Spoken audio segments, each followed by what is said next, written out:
एक होता है बाबा जी अमृत चंदन। अमृत चंदन बेलपत्र का जो सूखा हुआ पेड़ होता है, और उस सूखे हुए पेड़ की अगर कोई टहनी मिल जाती है और उसको लोग घिसते हैं, पारिजात का फूल जो होता है बाबा जी, उस पारिजात के फूल के नीचे पीले कलर की केसरिया डंडी होती है। केसरिया भूमि पर गिरा हुआ पारिजात का फूल, उसके ऊपर का भाग निकालकर नीचे की जो केसरिया डंडी होती है, जब वो बेलपत्र के जड़, बेलपत्र की डाली जो घिसी जाती है सूखी हुई बेलपत्र को, सूखा मत लेना तुम लोग, वो तो कोई सूखा हुआ हो, नहीं तो मालूम पड़े तुम बेलपत्र को ही सूखा दो है। वो तो कोई पेड़ सूख जाता है तो उसकी जो लकड़ी होती है उसको घिसते हैं, तो उसमें वो पारिजात के फूल की जो नीचे की डंडी होती है वो उसमें डाली जाती है और फिर उसको घिसा जाता है। उसको अमृत चंदन कहते हैं बाबा जी। अमृत चंदन का मतलब होता है हजारों अघोरी, हजारों तांत्रिक, हजारों विद्या करने वाले, हजारों विद्या और हजारों मंत्र साधना हो जाए और तब किसी को अपने काम के लिए सफल बनाया जाता है कि हमारा ये काम हो जाएगा, हमारा ये काम। काशी मंदिर के पंडा जी हमारे बीच आए हैं, एक बार जोरदार ताली बजाकर उनके लिए स्वागत।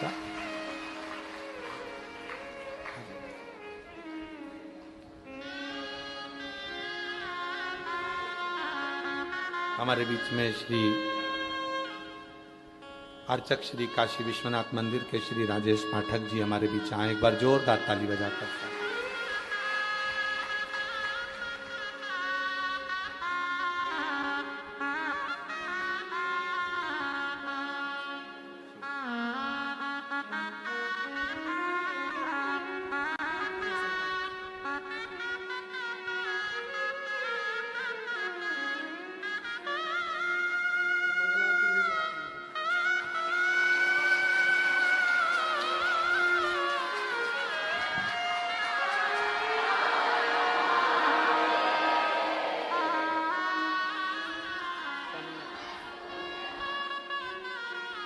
देखो, इसी को शिव जी की, विश्वनाथ जी की उदारता कहते हैं। चंदन की कथा चल रही थी और चंदन आ गया। बेलपत्र की कथा चल रही थी, बेलपत्र आ गई। इसी को शिव की उदारता। और तेरी कृपा बिना न हिले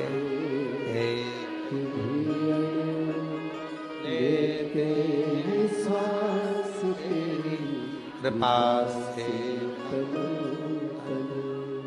बखान क्या करूं मैं रातों के ढेर का, चपटी भभूत में खजाना कुबेर का। हे गंगाधार मुक्ति द्वार ओंकार तू, भोले ओंकार तू, आयु शांति शब्दार तू। एक बार पुनः हमारे बीच में अर्चक श्री काशी विश्वनाथ मंदिर से श्री राजेश पाठक जी आए हैं, बड़ जोरदार ताली बजाकर उनका शिव कथा कर रहे हैं। बाबा जी, अमृत चंदन होता है। जब बेलपत्र का वृक्ष सूख जाता है, आपको सुखाना नहीं है, कहीं कहीं सूख जाता है, सूखे हुए बेलपत्र का जो जड़ होता है या तना होता है वो लाते हैं। पारिजात फूल का नीचे का जो कैसरिया डंडा होता है उसको उसमें डालकर जब घिसा जाता है, चंदन बनाया जाता है। हजार अघोर, हजार तंत्र विद्या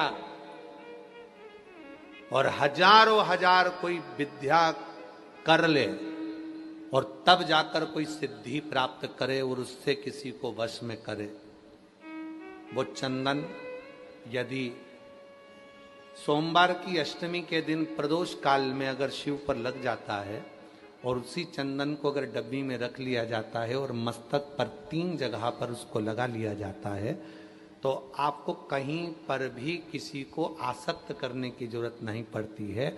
आप जिसके पास जाओगे आपका वो काम होकर ही रहता है। उसको अमृत चंदन, 1000 तंत्र में, 1000 विद्या में, 1000 तो भैया हमारा ये काम है कर दोगे क्या, भैया हमारा ये काम है कर दोगे क्या, और आप पहुंचे और उस चंदन को अपने मस्तक पर लगाकर प्रैक्टिकल करना। सियोर वाला बाबा झूठ तो नहीं बोल के जा रहा है, अगली बार आएंगे तो पकड़ लेना। जब अगली बार सतुआ बाबा जी बुलाए तो गंगा जी के घाट पर वहीं पकड़ लिया। जैसे अभी यार सतुआ बाबा जी को वहां पर उनके आश्रम में लोग पकड़ लेते ना, कहाँ जा रहे हो, तो बाबा जी कह के आते गंगा जी घूमने जा रहे हैं, के नहीं आते कि कथा में आ रहे हैं, लोग पकड़ ले तो पकड़ लेना तुम भी। अगर प्रैक्टिकल जरूर करना कि सियोर वाला बाबा बोल कर गया है, कहीं झूठ तो नहीं बोल गया, और प्रैक्टिकल करना चाहिए। बिना प्रैक्टिकल के तो जीवन का आनंद ही नहीं, प्रैक्टिकल जरूर। अब लोग कहते गुरु जी आपने बताया कि सावन महीने के सोमवार की पंचमी के दिन दुर्वा का मुख इधर रखना, कहाँ, जहां जलाधारी है पानी जहां बहकर जाता है, शिव जी को चढ़ाया हुआ। बेलपत्री की डंडी का मुख उधर रखना जहां जल बहकर जाता है। क्यों? लिंग पुराण पढ़ी है, और लिंग पुराण में आता है कि जब डंडी का मुख जलाधारी की ओर होता है और उस समय पर व्यक्ति जो सामग्री समर्पित करता है, जल समर्पित करता है, तो जैसे जल बहकर जाता है और राह में जल को जो भी अड़चन आती है वो निकलता चले जाता है। शिव जी के चढ़े हुए जल को जो मार्ग मिलता है, अगर डंडी का मुख जलाधारी की ओर कर कर हम जब जल या दूध चढ़ाते हैं तो हमारी जिंदगी के भी सारे रोग और दुख समाप्त होना प्रारंभ हो जाए। तरीके 33 वर्ष में 6 बार आई है सावन के सोमवार को नागपंचमी।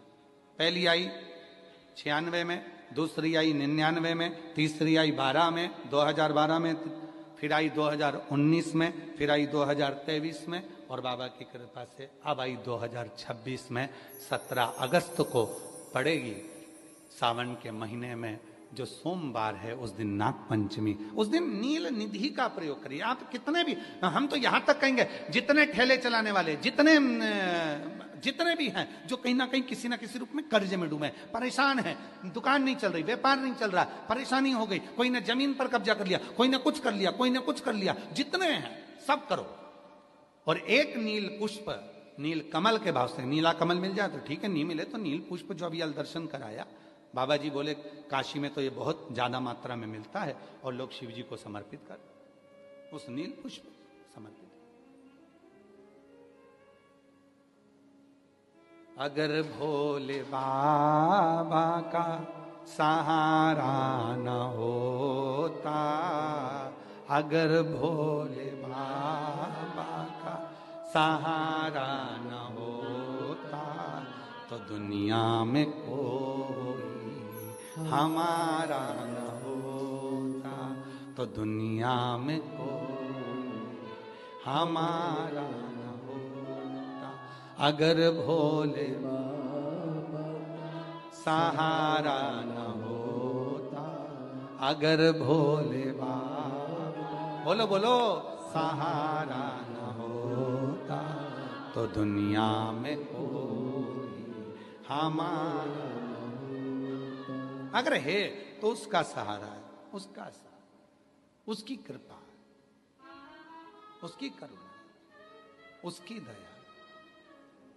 अब आते हैं जिनके बच्चे एजुकेशन कर रहे हैं, पढ़ाई कर रहे हैं, कंपटीशन एग्जाम दे रहे हैं, और उन बच्चों का सिलेक्शन नहीं हो रहा, ठीक है, पर जितने बच्चे करेंगे वो हमको पत्र जरूर लिखेंगे कि तुम्हारा हुआ कि नहीं।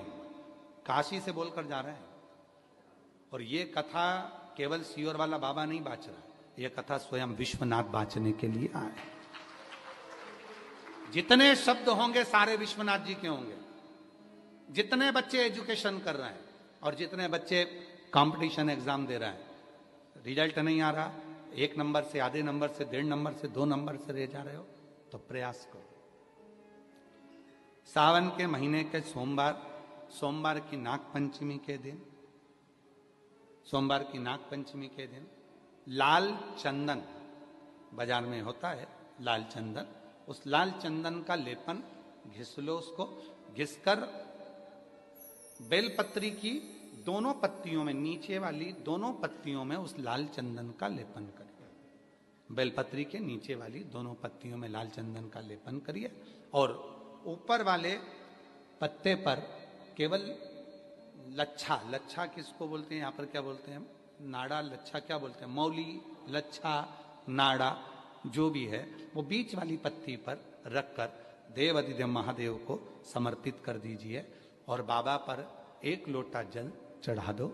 शिव जी से प्रार्थना कर कर बेलपत्री वहीं छोड़ो, लच्छा लेकर आ जाओ और अपने हाथ में या अपने कमरे में उसको संभाल कर रखो। जब तुम्हारा विल पावर कमजोर हो, जब तुम्हें लगे कि मुझे ये कंपटीशन एग्जाम निकालना है, उस समय पर भले एग्जाम में तुम्हें बांध कर नहीं जाने दें, पर उसके पहले तक भी तुम्हारे शरीर के पास में वो लच्छा होना चाहिए। फिर भले उतार कर जाओ, एग्जाम देकर आओ, फिर पत्र इस व्यासपीठ पर तुम्हारा जरूर होगा, मिले। वो साधारण नहीं है। सावन के महीने के सोमवार को पड़ने वाली शिव नाग पंचमी को नील निधि पंचमी कहते हैं। उस नील निधि का मतलब है सारी सिद्धियां एक ही निधि में प्राप्त हो जाती है। जितने संसार के लोग कर्जे में हैं, भले तुम्हारा बैंक का कर्जा हो, लोन का कर्जा हो, चाहे तुमने दुनिया में कहीं से भी कर्जा ले रखा हो, एक बार अभी 17 अगस्त को पड़ेगी, सोमवार को नाग पंचमी, 17 अगस्त। 33 वर्ष में ये 7वीं बार आ रही, बहुत रुक रुक के आती है सोमवार के, बहुत रुक रुक के, और ना जाने फिर अगला योग कब लगेगा। अगर मौका मिला है कर लो। और हमने यहां तक कहा यदि कमल का पुष्प ना मिले तो एक महाराज जी, एक पुष्प होता है वो नीले कलर का शंख जैसा होता है, जो शिव जी को बड़ा प्रिय है। क्या बोलते हैं उसको, शंख पुष्पी, क्या नीलकंठ, हाँ, एक नीले कलर का होता है। अभी तो यहाँ पर है नहीं, हम प्रयास करेंगे आपको उसका दर्शन कराए। चढ़ा है, लाओ, चढ़ा है, लाओ जा, लाओ।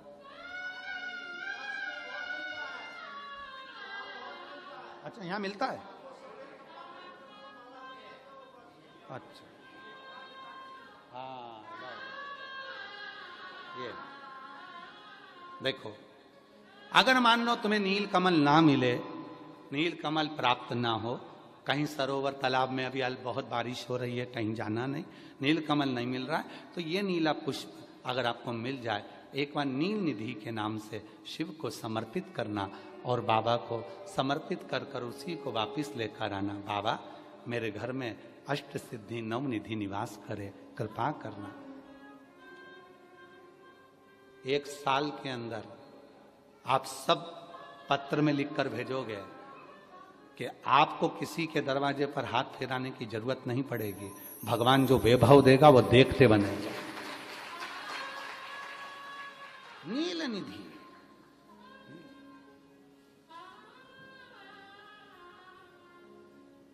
कौन सा दिन है बोलो जरा, सावन के, जम के बोलो जरा, जम के बोलो, सावन के सोमवार पर यदि नाग पंचमी पड़े, फिर हमें ना तो तप करना है, ना साधना करना है, ना कोई उपवास, ना कोई। और एक और चीज बड़ी सुंदर लिखी है महाराज, नील निधि, ध्यान दीजिएगा। यदि डॉक्टर ने कह दिया तुम्हारे शरीर में कोई गठान है, बहुत बड़ा कोई रोग हो गया है, ये छूट नहीं रहा है, बहुत तकलीफ में पड़े हुए हो और मिट नहीं रहा, तब शिव जी के शिवलिंग पर एक दुर्वा, दुर्वा का मुख हो जलाधारी की ओर जहां से पानी बहता, बेलपत्री, बेलपत्री का डंडी का मुख हो जहां से जल बहता जलाधारी की ओर, और 2 छोटी छोटी कटोरियों में यदि सावन महीने के सोमवार की नाग पंचमी पर अगर दूध चढ़ाया जाता है और उसको दूध चढ़ी हुई बेलपत्री और दुर्वा दोनों को लेकर आया जाता है, दुर्वा सुबह के समय द्वितीय दिवस में, जिस दिन चढ़ाओगे उस दिन नहीं, द्वितीय दिवस में उसको सुबह सुबह चबाकर खा लीजिए, और बेलपत्री को जिस कक्ष में आप सोते हैं उस कक्ष में उसको रख लीजिए, कहीं पर भी हमेशा के लिए। जो शरीर का रोग है वो धीरे धीरे मिटेगा ही, और 4 से 6 महीने के अंदर बड़े से बड़ा रोग सारी रिपोर्टें नील आकर सामने खड़ी है। ये कोई साधारण नहीं है। सावन महीने का सोमवार उस दिन पड़ने वाली नाग पंचमी, आप सबको तो साधुता है, आपकी बार 17 अगस्त को पड़ रही है, और बाबा की कृपा से आपको ये कथा श्रवण करने को मिल गई नील निधि की। रोग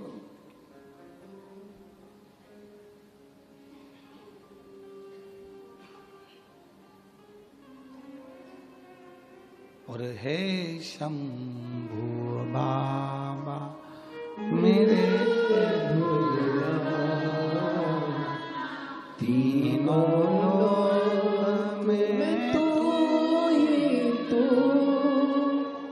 हे शंभु बाबा मेरे भोलेनाथ, तीन लोक मैं तू ही तू, श्रद्धा सुमन मेरा मन बेल पत्री, जीवन भी अर्पण कर दूं, हे शंभु बाबा मेरे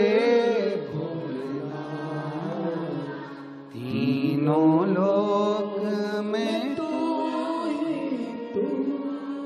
हर जगह पर वही है, कथा वही है, जल भी आप चढ़ा रहे हो, दूध भी आप चढ़ा रहे हो, बेलपत्र भी चढ़ा रहे हो, पर तरीके अलग हैं।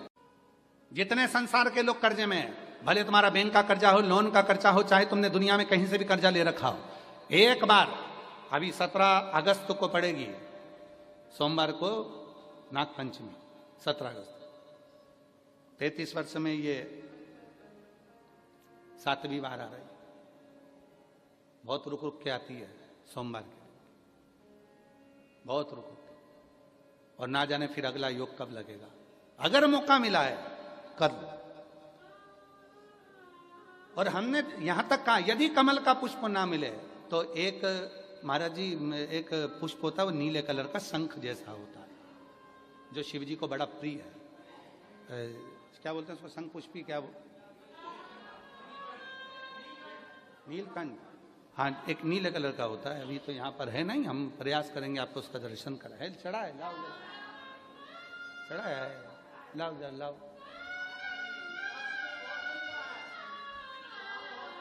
अच्छा यहाँ मिलता है, अच्छा हाँ लाओ। ये देखो, अगर मान लो तुम्हें नील कमल ना मिले, नील कमल प्राप्त ना हो, कहीं सरोवर तालाब में अभी बहुत बारिश हो रही है, कहीं जाना नहीं, नील कमल नहीं मिल रहा है, तो ये नीला पुष्प अगर आपको मिल जाए, एक बार नील निधि के नाम से शिव को समर्पित करना और बाबा को समर्पित कर कर उसी को वापिस लेकर आना। बाबा मेरे घर में अष्ट सिद्धि नव निधि निवास करे, कृपा करना।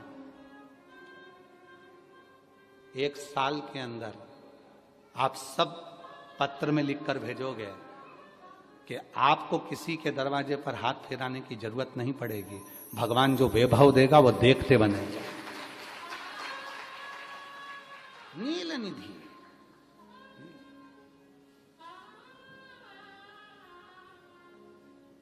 कौन सा दिन है बोलो जरा, सावन के, जम के बोलो जरा, जम के बोलो, सावन के सोमवार पर यदि नाग पंचमी पड़े, फिर हमें ना तो तप करना है, ना साधना करना है, ना कोई उपवास, ना कोई। और एक और चीज बड़ी सुंदर लिखी है महाराज, नील निधि, ध्यान दीजिएगा। यदि डॉक्टर ने कह दिया तुम्हारे शरीर में कोई गठान है, बहुत बड़ा कोई रोग हो गया है, ये छूट नहीं रहा है, बहुत तकलीफ में पड़े हुए हो और मिट नहीं रहा, तब शिव जी के शिवलिंग पर एक दुर्वा का मुख हो जलाधारी की ओर जहां से पानी बहता, बेलपत्री का डंडी का मुख हो जहां से जल बहता जलाधारी की ओर, और दो छोटी छोटी कटोरियों में, यदि सावन महीने के सोमवार की नाग पंचमी पर अगर दूध चढ़ाया जाता है और उसको दूध चढ़ी हुई बेलपत्री और दुर्वा दोनों को लेकर आया जाता है, दुर्वा सुबह के समय द्वितीय दिवस में, जिस दिन चढ़ाओगे उस दिन नहीं, द्वितीय दिवस में उसको सुबह सुबह चबाकर खा लीजिए, और बेलपत्री को जिस कक्ष में आप सोते हैं उस कक्ष में उसको रख लीजिए, कहीं पर भी हमेशा के लिए। जो शरीर का रोग है वो धीरे धीरे मिटेगा ही, और 4 से 6 महीने के अंदर बड़े से बड़ा रोग सारी रिपोर्टें नील आकर सामने खड़ी है। ये कोई साधारण नहीं है, सावन महीने का सोमवार उस दिन पड़ने वाली नाग पंचमी। आप सबको तो साधुता है, आपकी बार 17 अगस्त को पड़ रही है, और बाबा की कृपा से आपको ये कथा श्रवण करने को मिल गई नील निधि की। रोग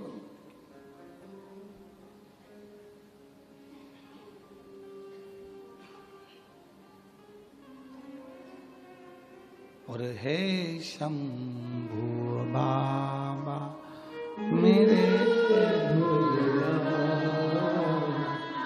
तीनों लोक में तू ही तू, हे शंभु बाबा मेरे भोलेनाथ, तीन लोक मैं तू ही तू, श्रद्धा सुमन मेरा मन बेलपत्री, जीवन भी अर्पण कर दूं, हे शंभु बाबा मेरे तीनों लोक में तू ही तू। हर जगह पर वही है, कथा वही है, जल भी आप चढ़ा रहे हो, दूध भी आप चढ़ा रहे हो, बेलपत्र भी चढ़ा रहे हो, पर तरीके अलग हैं।